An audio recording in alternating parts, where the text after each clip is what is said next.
Hello guys, this is Hrithik Raj and you are watching the E square science. So guys, यहाँ पर हम लोग class 9th के जो फिजिक्स हैं उसे हम स्टार्ट कर रहे हैं। ठीक है।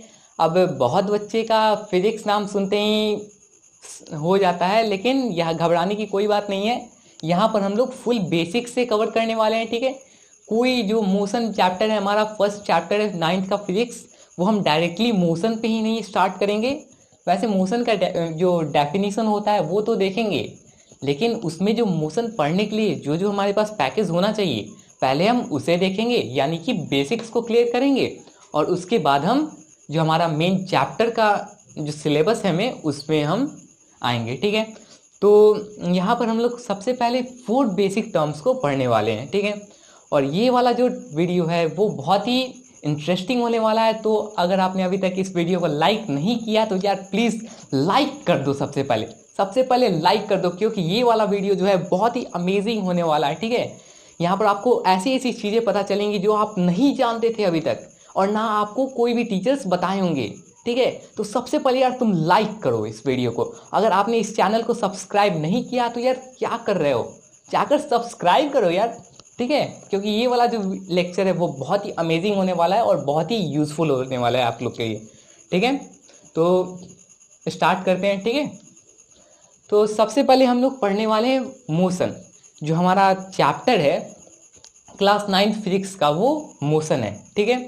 तो मोशन का जो डेफिनेशन है पहले वो देख लेते हैं, फिर हम बेसिक टर्म्स को कवर करेंगे। ठीक है। तो मोशन का क्या मतलब होता है? मोशन का मतलब होता है the phenomenon of change of position of an object is known as motion. The phenomenon of change of position of an object. अगर मैं बहुत बच्चे से पूछूं कि मोशन क्या होते हैं तो बहुत सारे डिफरेंट डिफरेंट आंसर्स आएंगे। जैसे मैं आप ही से अभी पूछ रहा हूँ मोशंस क्या होते हैं, लिखो कमेंट बॉक्स में लिखो, या जहाँ लिखना है यार लिखो कमेंट मोशन क्या होते हैं। तुम्हारा आंसर क्या आएगा? बोलो, तुम्हारा आंसर क्या आएगा? वो होता है कि मैं हिल रहा हूँ, इधर से उधर अगर कोई सामान गया तो मोशन है। ठीक है। जाहिर सा बात है, सही बात है, कोई इसमें गलती नहीं है। ठीक है। मोशन होता क्या है? Change of position of an object. जो ऑब्जेक्ट होते हैं उसका पोजीशन चेंज होना विद रेस्पेक्ट टू सराउंडिंग्स, मतलब जहाँ पर वो रह रहा है। ठीक है। जहाँ पर वो स्टैंडिंग है, स्टैंडिंग पोजीशन, या फिर जैसे भी कह लो, अगर वो जहाँ पर है वो अगर अपने सराउंडिंग्स के अनुसार अगर वो मूव करता है तो वो मोशन में है। ठीक है। जैसे कि अगर मैं यहाँ पर मैं मूव किया, ठीक है, यहाँ पर पहले मैं मूव किया तो क्या हुआ? मैं अपने सराउंडिंग्स, यानी कि बोर्ड था मेरा, मैं यहाँ पर मैंने बोर्ड था और मैं इस पोजीशन से मैं इस पोजीशन तक आ गया, तो क्या हुआ? मैं मोशन में हूँ। ठीक है। और इसका इसका जो बात है वो हम आगे करेंगे। फिलहाल बस इतना समझो कि मोशन होता क्या है? Change of position of object, मतलब किसी भी ऑब्जेक्ट का पोजीशन चेंज होना। मतलब जैसे मैं यहाँ पर हूँ, मैं यहाँ पर आ गया, अपना पोजीशन चेंज कर दिया from that place to that, तो ये क्या हुआ? ये एक मोशन हुआ। ठीक है। तो इसके बारे में फर्दर हम आगे जो नेक्स्ट लेक्चर्स हैं हमारे उसके बारे में डिटेल में करेंगे इसके बारे में। तो फिलहाल हम अब बेसिक्स पे आते हैं। मोशन को थोड़ा आइडिया लग गया आप लोगों को कि मोशन होता क्या है? वैसे आइडिया लग गया ना? मोशन क्या है सबको मालूम है वैसे, change of position of object. ठीक है। अब बेसिक में आते हैं। अब ये जो बेसिक्स है, ये 4 बेसिक्स टर्म्स जो है वो बहुत ही ज़्यादा इंपॉर्टेंट और बहुत ही ज़्यादा अमेजिंग होने वाले हैं। यहाँ पर आपको सेकंड के डेफिनेशंस मिलेंगे, यहाँ पर आपको टेम्परेचर के डेफिनेशंस मिलेंगे, बहुत सारे अमेजिंग अमेजिंग फैक्ट्स यहाँ पर हम लोग जानेंगे। और ये जो अमेजिंग फैक्ट्स लाने वाला है ये हमारा होगा 4th टर्म। ठीक है। 4th टर्म जो है वो बहुत ही अमेजिंग वाला टॉपिक होने वाला है। फिलहाल तो ये तीनों यहाँ पर हैं, और जो 4th जो टर्म है इसे हम अलग से और स्पेशली बहुत अच्छे से पढ़ने वाले हैं, क्योंकि ये वाला जो टर्म है आपको 11th में भी यूज़ होगा। और ये कोई 11th में ज़्यादा काम नहीं आता वैसे, ये बेसिक्स में, लेकिन बेसिक्स वहाँ पे भी काम आएगा। ठीक है। क्योंकि 9th जो है कनेक्टेड रहता है 11th से, और 10th 12th से। जो 9th के चैप्टर्स है वो सिमिलर आपको 11th में भी दिखेंगे। ठीक है। तो स्टार्ट करते हैं without first term, physics. Physics क्या होता है यार? या भाई अभी तो क्या पढ़ रहे हो? फिजिक्स पढ़ रहे हो ना, फिजिक्स के बारे में तो जान लो पहले। तुम मोशन कह रहे हो कि मोशन पढ़ाओ, मोशन पढ़ने से पहले फिजिक्स होता क्या ये तो जान लो ना। क्या है फिजिक्स? क्या है physics? Is a branch of science which deals with the study of natural phenomenon, which deals with the study of natural phenomenons. मतलब फिजिक्स क्या है, फिजिक्स साइंस का एक ऐसा ब्रांच है जिसमें हम जो स्टडी ऑफ नेचुरल फेनोमेनन है, मतलब नेचुरल फेनोमेनन के बारे में हम बात करते हैं। अब बहुत बच्चों के दिमाग में आएगा, सारे बच्चों के नहीं कह रहा हूँ मैं, बहुत बच्चों के कह रहा हूँ, ठीक है। अब इसमें से कुछ कुछ छटे हुए हैं, ठीक है। नेचुरल फेनोमेनन मतलब क्या होता है, नेचुरल फेनोमेनन मतलब कोई भी इवेंट तुम्हारे सराउंडिंग्स में, कोई भी इवेंट हो रहे हैं उसे तुम क्या कहोगे, क्या कहोगे, फिजिक्स कहोगे, नेचुरल फेनोमेनन कहोगे, ठीक है। कोई भी तुम्हारे अगल बगल इवेंट हो रहा है, जैसे कि मैंने ये मार्कर को उछाला, नीचे आया, मैंने ये उछाला और नीचे आया, ये इवेंट हुआ, ठीक है। तो ये क्या होगा, ये एक नेचुरल फेनोमेनन है, ठीक है। और बहुत बच्चे इसे समझेंगे नेचुरल डिजास्टर के रूप में समझेंगे, जैसे कि बाढ़ आ गया, ठीक है, बाढ़ आ गया, ऐसा कुछ कुछ हो गया, तो ये नेचुरल डिजास्टर्स में आते हैं, ठीक है, या भूकंप आ गया, वैसा कुछ। लेकिन नेचुरल फेनोमेनन क्या होते हैं, जैसे कि मैं क्या करूँ, यहाँ से इसे ऊपर क्या नीचे आ गया, ये नीचे क्यों आया, due to the gravitational force, नीचे आया क्योंकि ये ग्रेविटेशनल फोर्स यहाँ पे वर्क कर रहा है, तो ये क्या हुआ, ये हमारा नेचुरल फेनोमेनन हुआ, ठीक है, नेचुरल फेनोमेनन हुआ। फिजिक्स समझ गए, फिजिक्स क्या होता है, physics is a branch of science which deals with the study of natural phenomenons, ठीक है। नेचुरल डिजास्टर कहीं नहीं लिखना, नेचुरल फेनोमेनन्स। अगर कहीं एग्जाम्पल्स में कोई पूछ भी दे तो उसे क्या लिखना है, तुम्हें क्या लिखना है, यही जो मैंने बताया। ऐसा कोई नहीं लिख देना कि जैसे भूकंप ये सब, वो सब नहीं होता है, ठीक है। नेचुरल फिनोमिनन मतलब कोई भी इवेंट तुम्हारे सराउंडिंग्स में हो रहा है उसे तुम क्या कहोगे, नेचुरल फिनोमिनन, ठीक है।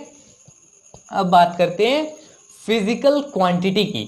अब फिजिकल क्वांटिटी क्या होता है, all those quantities which can be measured, मतलब जितने भी क्वांटिटीज हैं उसे अगर हम मेजर कर सकते हैं तो वो क्या होगा, कि जितने भी क्वांटिटीज है उसे अगर हम मेजर कर पा रहे हैं तो वो क्या है, फिजिकल क्वांटिटी है यार। जैसे कि ये देखो, मेरे पास ये एक ऑब्जेक्ट है, ठीक है, अगर मैं इसका लेंथ मेजर करूं, मान लो 12 सेंटीमीटर है, 12 सेंटीमीटर क्या हुआ यार, फिजिकल क्वांटिटी हुआ। मैं इसका क्या कर रहा हूँ, इसको मैं मेजर कर रहा हूँ, इसको मैं मेजर कर रहा हूँ, इसका मेजर करने पर मुझे मिल रहा है 12 सेंटीमीटर, ठीक है। तो 12 सेंटीमीटर मतलब ये क्या है, सेंटीमीटर, फिजिकल क्वांटिटी, ठीक है। अगर मैं खाली 12 बोलूँ, 12 से कुछ मतलब निकलेगा, ठीक है। ये मान लिया मैंने इसे मेजर किया और मुझे 12 सेंटीमीटर मिला। अब मैं किसी को कहूँ कि अरे भाई, किसी ने मुझसे पूछा, सॉरी, किसी ने अगर मुझसे पूछा तो मैं क्या कहूँगा, ये 12 है, क्या 12 क्या है इसका, इसके अंदर 12 जो वॉल्यूम है, इसके अंदर का जो वॉल्यूम है वो 12, इसका एरिया 12, या फिर ये एक सिलेंडर, इसका एरिया भी हो सकता है, ठीक है। इसका वॉल्यूम 12 होगा, या इसका एरिया 12 होगा, इसका लेंथ 12 होगा, कि यार इसका रेडियस 12 होगा, क्या होगा, ठीक है। तो वो डील्स करता है हमारा फिजिकल क्वांटिटी। फिजिकल क्वांटिटी हमें बताता है कि एक्चुअली में इसका है क्या, ठीक है। 12 क्या है, 12 सेंटीमीटर है, सेंटीमीटर मतलब लेंथ है, इसका जो लेंथ है वो 12 सेंटीमीटर है, ठीक है। और अब बात करते हैं टाइप्स ऑफ फिजिकल क्वांटिटी की। अब फिजिकल क्वांटिटी तो समझ गए कि फिजिकल क्वांटिटी क्या होता है, कोई चीज़ को अगर हम मेजर करते हैं तो उसे हम क्या कहते हैं, फिजिकल क्वांटिटीज। लेकिन ये जो फिजिकल क्वांटिटीज है ये फर्दर 2 टाइप्स में डिवाइडेड रहती हैं, जैसे कि जो हमारा पहला वाला है वो स्केलर है और दूसरा वाला है हमारा वेक्टर, स्केलर एंड वेक्टर, ठीक है। लोअर क्लास में पढ़े होगे, 7th क्लास में मोशन था, पढ़े होगे, अगर नहीं पढ़े तो कोई दिक्कत नहीं है, क्योंकि 7 से इसका कोई कनेक्टेड है भाई। लेकिन जो 7th में तुम पढ़े वही तुम फिर से 9th में पढ़ोगे और फिर आगे बढ़ोगे, ठीक है। इसलिए 7th नहीं पढ़े कोई दिक्कत नहीं है, 9th से पढ़ लो, सब क्लियर हो जाएगा, ठीक है। तो फिजिकल क्वांटिटी क्या होता है, अगर हम उसको डिवाइड करें तो वो आता है स्केलर और वेक्टर में, ठीक है। स्केलर क्वांटिटी मतलब, स्केलर क्वांटिटी मतलब क्या होगा, मैंने अभी इसका बताया, ये मैंने एग्जाम्पल दिया, और ये एग्जाम्पल मैंने कैसे दिया वो मैं अभी बताता हूँ, ठीक है। स्केलर क्वांटिटी मतलब जिसके पास सिर्फ मैग्नीट्यूड हो, ठीक है, जिसके पास सिर्फ और सिर्फ मैग्नीट्यूड हो उसे हम क्या कहेंगे, स्केलर क्वांटिटी, ठीक है। इसका एग्जांपल ले लो, इसका एग्जांपल क्या होता है, इसका एग्जांपल होता है लेंथ, GTH होता है यार, मैं भी बोल रहा हूँ GTH होता है शायद। लेंथ क्या होता है, इसका एग्जांपल लेंथ मैंने अभी बताया, लेंथ होता है इसका, क्या होता है लेंथ, इसका मैग्नीट्यूड है। क्यों लेंथ इसका मैग्नीट्यूड है, इसका अगर मैंने एग्जांपल से तुम्हें बताया था कि अगर ये 12 है, क्या 12 है, सेंटीमीटर, मीटर, एरिया, रेडियस क्या है, कुछ तो पता होना चाहिए ना। तो वो क्या है, वो तुम्हारा मैग्नीट्यूड है, ठीक है। तो इसका लेंथ क्या होता है, लेंथ मैग्नीट्यूड हो गया तुम्हारा, इसका रेडियस मैग्नीट्यूड हो गया तुम्हारा, इसका जो वॉल्यूम है वो मैग्नीट्यूड हो गया तुम्हारा, ठीक है। लेकिन अगर हम बात करें अब वेक्टर की, अगर हम वेक्टर की बात करें तो वेक्टर क्या होता है, वेक्टर के पास मैग्नीट्यूड और डायरेक्शन दोनों होते हैं, मैग्नीट्यूड प्लस डायरेक्शन दोनों होते हैं। इसका एग्जांपल दूं क्या, दे दूं, ठीक है, दे रहा हूं। मैग्नीट्यूड एंड डायरेक्शन, डायरेक्शन और मैग्नीट्यूड मतलब, इसका एग्जांपल ध्यान से समझना। मान लो ये दरवाजा है, ठीक है, ये दरवाजा है। अब मैं इसे खोलना चाह रहा हूँ, ये खुल ही नहीं रहा है, ये लॉक्ड नहीं है फिर भी ये खुल नहीं रहा है, ठीक है। ये लॉक्ड नहीं है फिर भी ये खुल नहीं रहा है। तो बगल से एक लड़का आया, मैंने पूछा अरे भाई ये खुलता नहीं है, तो बोला कि अरे ऐसे नहीं, मैं क्या कर रहा था, इसे पुश कर रहा था। जैसे मान लो ये तुम्हारा गेट है, तो मैं इसे पुश कर रहा हूँ आगे की ओर खोलने का, ठीक है, नहीं खुल रहा है। तो अरे वो बोला कि नहीं नहीं, इसे तुम पुल करो, ठीक है। तो मैंने जैसे ही इसे पुल किया तो खुल गया, ठीक है। तो मैं यहाँ बताना क्या चाह रहा हूँ कि डायरेक्शन यहाँ पर इंपॉर्टेंट है। मैग्नीट्यूड तो हमने समझ लिया कि अगर मैं इस पर 5 न्यूटन का फोर्स लगा रहा हूँ फिर भी ये नहीं खुल रहा था, ठीक है। तो ये तुम्हारा मैग्नीट्यूड में आ गया कि मैंने इसमें कितना फोर्स, कितना क्या मतलब, जितना तुम्हारी क्वांटिटी होती है वो मैग्नीट्यूड में आती है, ठीक है। तो मैग्नीट्यूड में इसमें मैंने क्या किया था, 5 न्यूटन का फोर्स लगाया लेकिन नहीं खुल रहा था। वो आया मुझे बताया कि अरे इसका डायरेक्शन स्ट्रेट नहीं है, सामने की ओर नहीं है, पुश नहीं करो, इसे पुल करो, ठीक है। ये होती है डायरेक्शन। डायरेक्शन बहुत इंपॉर्टेंट होती है वेक्टर में।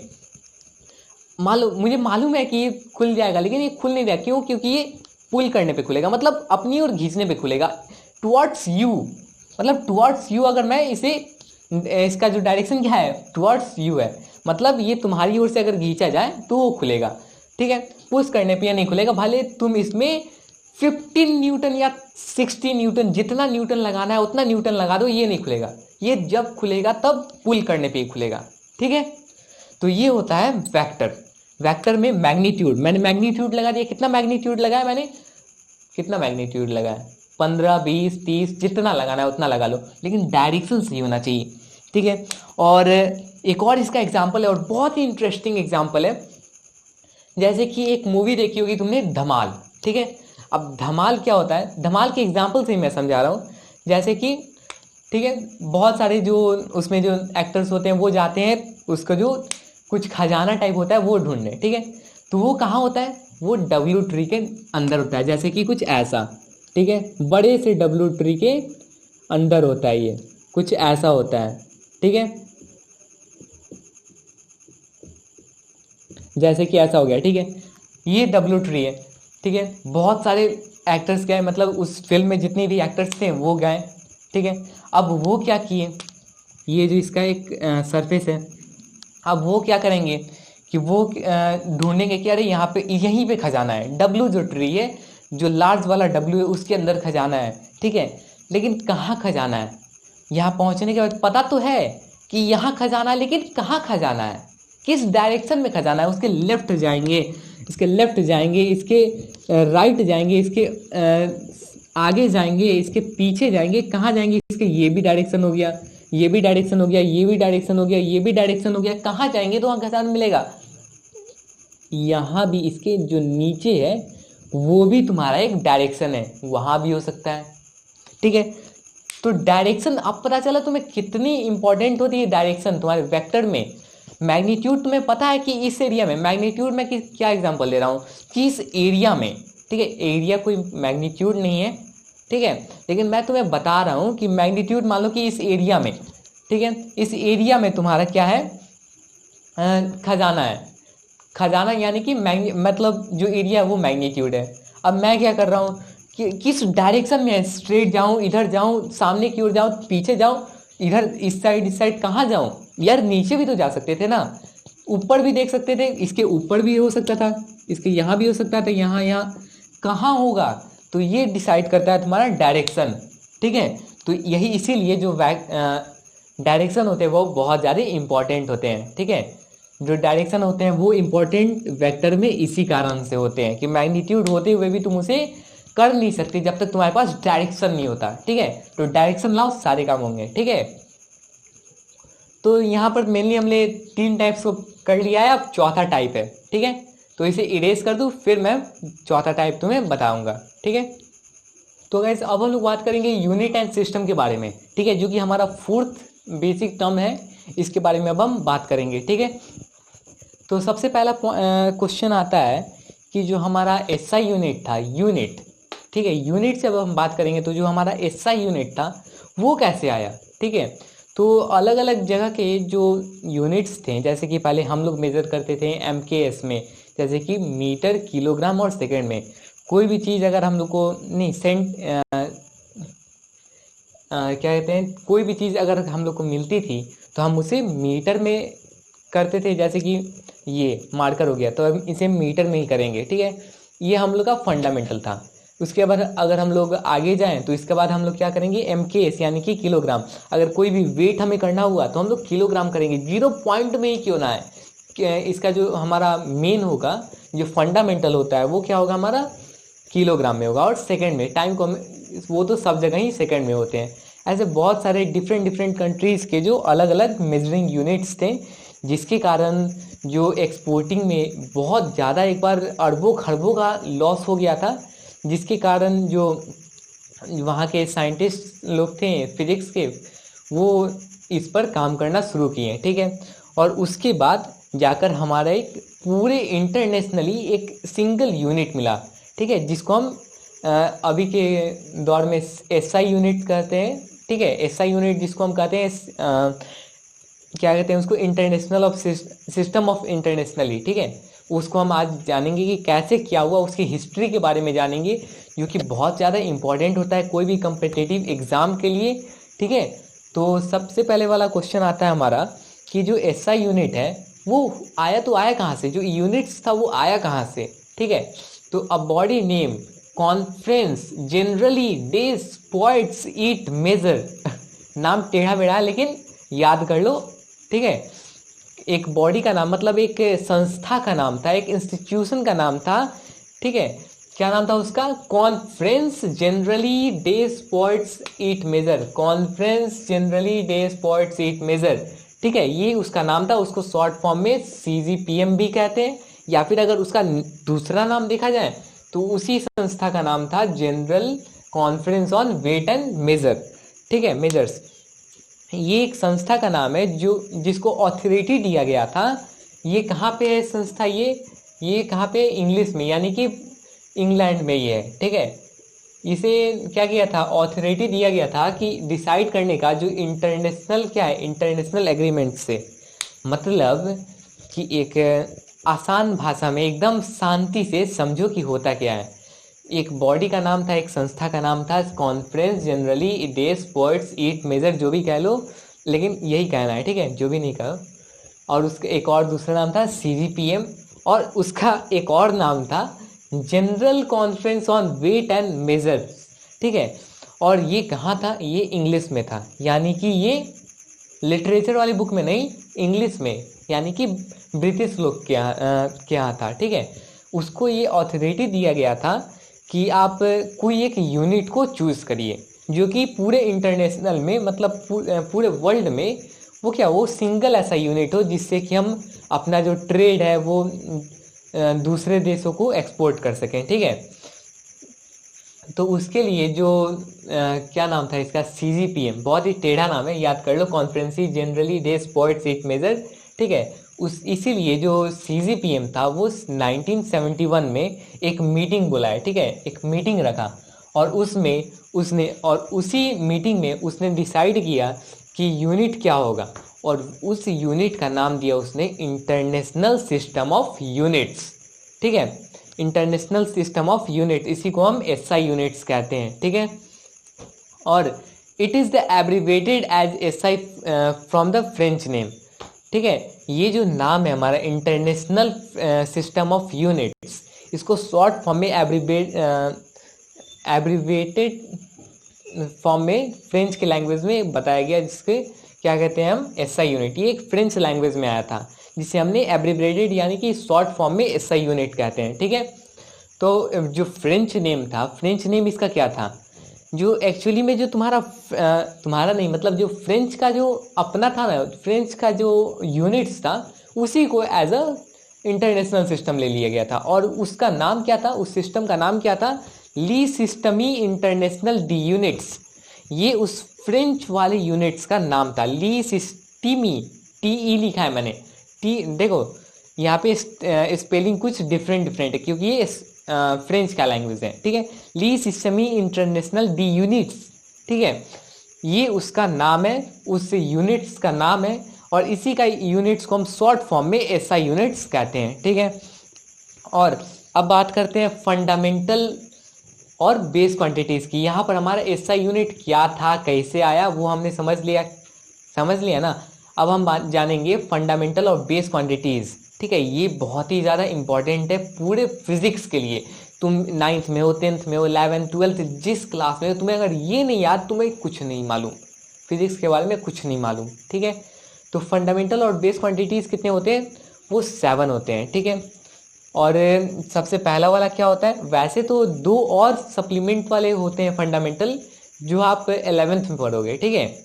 उसका नाम होता है रेडियन और स्टीरेडियन, ठीक है। तो आप वहाँ पे एंगल और सॉलिड एंगल, ठीक है। और उसका जो, अच्छा एक काम करता हूँ, मैं अभी बता ही देता हूँ, ठीक है। इसके बताने के बाद मैं उसे भी बता दे रहा हूँ, ठीक है। तो लेंथ क्या है, लेंथ हमारा पहला फंडामेंटल यूनिट्स है। इसको हम मेजर किस में करते हैं, मीटर में, और मीटर का सिंबल क्या होता है, एम, ठीक है। वैसे ही मास हमारा सेकंड वाला है। मास का जो क्या है, उसका जो एसआई यूनिट है वो क्या है, किलोग्राम। ये तुम्हारा एसआई यूनिट है और ये तुम्हारा शॉर्ट फॉर्म है, तो इसे हम क्या कहते हैं, केजी में कहते हैं। उसके बाद आता है टाइम। टाइम तुम्हारा फंडामेंटल यूनिट्स है और इसका जो एसआई यूनिट होता है वो सेकंड होता है और इसका शॉर्ट फॉर्म क्या होता है, एस, ठीक है। और उसके बाद अगर हम बात करें इलेक्ट्रिक करंट की, तो इलेक्ट्रिक करंट का जो एम्पियर होता है वो उसका एसआई यूनिट होता है और ए जो है उसका सिंबल होता है, ठीक है। उसके बाद आता है थर्मोडायनेमिक्स टेम्परेचर। थर्मोडायनेमिक्स टेम्परेचर का जो एसआई यूनिट होता है वो केल्विन होता है, ठीक है। और इसका जो शॉर्ट फॉर्म होता है वो के होता है, ठीक है। उसके बाद आता है हमारा amount of substance. Amount of substance क्या होता है हमारा, मोल होता है, MOLE, मोल, ये हमारा एसआई यूनिट है और इसका शॉर्ट फॉर्म क्या होता है, MOL, मोल, ठीक है। Amount of substance. अब लुमिनस इंटेंसिटी, लुमिनस इंटेंसिटी का जो एसआई यूनिट है वो होता है कैंडेला और उसका शॉर्ट फॉर्म में क्या कहते हैं मुझे, CD, ठीक है। डिस्क नहीं, CD, ठीक है, CD शॉर्ट फॉर्म है, ठीक है। और अब हम क्या बताने वाले थे, जो सप्लीमेंट वाले फंडामेंटल होते हैं वो एक्चुअली में तो होते 7 हैं, लेकिन 2 और सप्लीमेंट वाले होते हैं, ठीक है। जैसे अभी बता ही दे रहा हूँ, जैसे तुम्हारा ये वाला हो गया, ठीक है। जैसे पहला आता है तुम्हारा, पहला वाला आता है प्लेन एंगल, प्लेन एंगल, ठीक है। प्लेन एंगल आ गया तुम्हारा। इसका प्लेन एंगल का जो एसआई यूनिट होता है वो होता है तुम्हारा रेडियन, ठीक है। प्लेन एंगल का जो तुम्हारा एसआई यूनिट होता है वो होता है रेडियन और इसका जो सिंबल होता है वो क्या होता है, आर, ठीक है। रेडियन का सिंबल क्या होता है, आर, ठीक, समझ में आ गया। वैसे ही एक और होता है तुम्हारा, क्या होता है, सॉलिड एंगल, ठीक है। सॉलिड एंगल, सॉलिड एंगल का क्या होता है, ST रेडियन, ठीक है। इसका शॉर्ट फॉर्म क्या होता है, SR, ठीक है। ये तुम्हारा क्या है, सप्लीमेंट वाला है, ठीक है, जिसे तुम 11th क्लास में पढ़ोगे। खैर तुमने अभी पढ़ लिया, अच्छी बात है, लेकिन इसके डिटेल में तुम 11th में जाओगे, ठीक। तो यहाँ पर यूनिट एंड सिस्टम जो है वो कवर कर लिए। अब तुम्हें कुछ बेसिक्स डिफिनीशंस बताना था, जैसे कि कुछ सेकेंड्स के और टेम्परेचर के, तो वो हम नेक्स्ट लेक्चर में कर लेंगे, ठीक है। नहीं तो ये कुछ ज़्यादा लंबा हो जाएगा, जो तुम्हें बोर भी लगेगा कभी कभी, क्योंकि इसमें हिस्ट्री भी है और हिस्ट्री आई थिंक सारे बच्चों को कुछ बोर भी लगता है, ठीक है। तो यहाँ पर हमने जो बेसिक्स था वो कवर कर लिया और थोड़ा सा जो बेसिक्स है वो नेक्स्ट लेक्चर में, उसमें ज़्यादा नहीं, वो 5 मिनट का काम है, ठीक है, वो भी हो जाएगा नेक्स्ट लेक्चर में हमारे। और यहाँ पर हमने जो बेसिक्स था फिलहाल जो जितना हमें जानना चाहिए वो जान लिया, वो बाद की चीज़ है, इसीलिए वो नेक्स्ट लेक्चर में कर देते हैं, ठीक है।